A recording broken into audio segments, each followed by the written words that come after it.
काली मिर्च की वापसी, क्या इस बार इतिहास बदलेगा? 14 साल बाद एनसीडीएक्स पर ब्लैक पेपर फ्यूचर की वापसी, लेकिन क्या बाजार इस बार भरोसा करेगा? काली मिर्च दरअसल हमारी रसोई का एक छोटा सा मसाला है, लेकिन यही काली मिर्च एक समय भारत के कमोडिटी बाजार की सबसे चर्चित कमोडिटी हुआ करती थी। इसके फ्यूचर्स कॉन्ट्रैक्ट में लाखों रुपए का कारोबार हुआ करता था। किसान, व्यापारी, एक्सपोर्टर और प्रोसेसर सभी इसकी कीमतों पर नजर रखते थे, लेकिन फिर अचानक सब कुछ बदल गया। एक ऐसा विवाद खड़ा हुआ जिसने पूरे कॉन्ट्रैक्ट को ही बाजार से गायब कर दिया। करीब 14 साल तक ब्लैक पेपर फ्यूचर इतिहास का हिस्सा बनकर रह गया, लेकिन अब कहानी फिर से शुरू होने जा रही है। 15 जुलाई से एनसीडीएक्स ब्लैक पेपर फ्यूचर को दोबारा लॉन्च करने जा रहा है। सवाल सिर्फ इतना नहीं कि एक नया कॉन्ट्रैक्ट शुरू हो रहा है, सवाल यह है कि क्या इस बार भारत अपनी खोई हुई साख वापस हासिल कर पाएगा? क्या भारतीय किसान, व्यापारी और एक्सपोर्टर एक बार फिर इस कॉन्ट्रैक्ट पर भरोसा करेंगे या फिर इतिहास एक बार फिर से खुद को दोहराएगा? आखिर ब्लैक पेपर फ्यूचर इतना महत्वपूर्ण क्यों है? चलिए आपको बताते हैं। काली मिर्च सिर्फ स्वाद बढ़ाने वाला इस समय मसाला नहीं है, ये भारत के सबसे महत्वपूर्ण मसाला कारोबार का एक बहुत बड़ा हिस्सा है।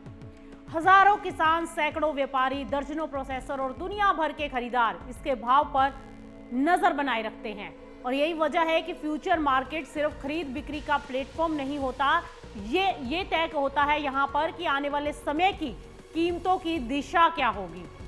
यहीं से किसान अपनी फसल का जोखिम कम करता है, यहीं से व्यापारी हेजिंग करते हैं और यहीं से बाजार को मिलता है एक भरोसेमंद प्राइस बेंचमार्क। लेकिन अगर ये इतना महत्वपूर्ण था तो फिर ऐसा क्या हुआ कि पेपर फ्यूचर बंद करना पड़ा? साल था 2010। ब्लैक पेपर फ्यूचर अपने सबसे कठिन दौर से गुजर रहा था। वेयरहाउस में रखी काली मिर्च की क्वालिटी पर सवाल उठे, मिनरल ऑयल मिलावट जैसे गंभीर आरोप लगे, डिलीवरी को लेकर विवाद बढ़े, ट्रेडर्स के बीच भरोसा कमजोर पड़ने लगा, मामला अदालत तक पहुंच गया और आखिरकार ट्रेडिंग रोकनी पड़ी। एक ऐसा कॉन्ट्रैक्ट जो किसानों और व्यापारियों के लिए जोखिम प्रबंधन का सबसे बड़ा साधन माना जाता था, देखते ही देखते बाजार से गायब हो गया। करीब 1.5 दशक बाद एनसीडीएक्स फिर से किस्मत आजमाने जा रहा है, और इस बार शुरुआत में अगस्त, सितंबर, अक्टूबर और नवंबर इन 4 एक्सपायरी वाले कॉन्ट्रैक्ट लॉन्च किए जा रहे हैं। यानी किसानों को, व्यापारियों को, प्रोसेसर्स को और एक्सपोर्टर्स को एक बार फिर आने वाले भाव के आधार पर अपनी रणनीति बनाने और अपने रिस्क को हेज करने का मौका मिलेगा। लेकिन इस बार सिर्फ कॉन्ट्रैक्ट नहीं लौटा, पूरा सिस्टम बदलने का दावा किया जा रहा है। एनसीडीएक्स का कहना है कि इस बार क्वालिटी से कोई समझौता नहीं होगा।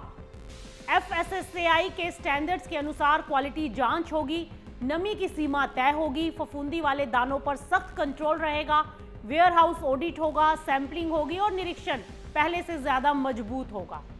यानी कि जिस क्वालिटी इशू ने 2010 में बाजार का भरोसा तोड़ा था, उसी भरोसे को 2026 में दोबारा बनाने की कोशिश की जा रही है। लेकिन सबसे बड़ा सवाल अभी भी बाकी है, क्या ट्रेडर्स फिर से लौटेंगे? क्या एक्सपोर्टर्स फिर से एक्टिव रूप से इसमें जुड़ेंगे? और क्या किसान इस कॉन्ट्रैक्ट को अपनाएंगे? क्या इसमें पर्याप्त लिक्विडिटी आएगी? और सबसे महत्वपूर्ण बात, क्या भारत एक बार फिर ब्लैक पेपर का विश्वसनीय प्राइस बेंचमार्क बन पाएगा? क्योंकि आखिरी फैसला ना एनसीडीएक्स करेगा, ना सरकार और ना ही कोई नियम। असली फैसला करेगा बाजार। अगर ट्रेडर्स लौटे, अगर एक्सपोर्ट्स जुड़े, अगर एक्सपोर्टर्स आए, किसानों ने इसे अपनाया और अगर कारोबार बढ़ा और अगर भरोसा वापस आया, तभी यह कॉन्ट्रैक्ट सफल माना जाएगा। भारत के लिए इसकी अहमियत भी कम नहीं है। आज वियतनाम, ब्राजील और इंडोनेशिया विदेशी पेपर ट्रेड में मजबूत भूमिका निभा रहे हैं, और भारत आज भी अपनी अच्छी क्वालिटी वाली काली मिर्च के लिए जाना जाता है। लेकिन वैश्विक प्राइस डिस्कवरी में उसकी भूमिका पहले जैसी अब मजबूत नहीं रही।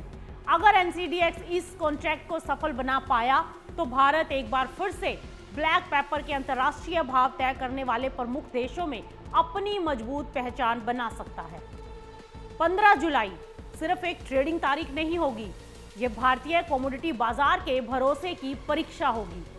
एनसीडीएक्स की विश्वसनीयता की परीक्षा होगी और ये उन किसानों, व्यापारियों, प्रोसेसर्स और एक्सपोर्टर्स की उम्मीदों की भी परीक्षा होगी जो चाहते हैं कि काली मिर्च का बाजार एक बार फिर भारत से अपनी दिशा तय करे।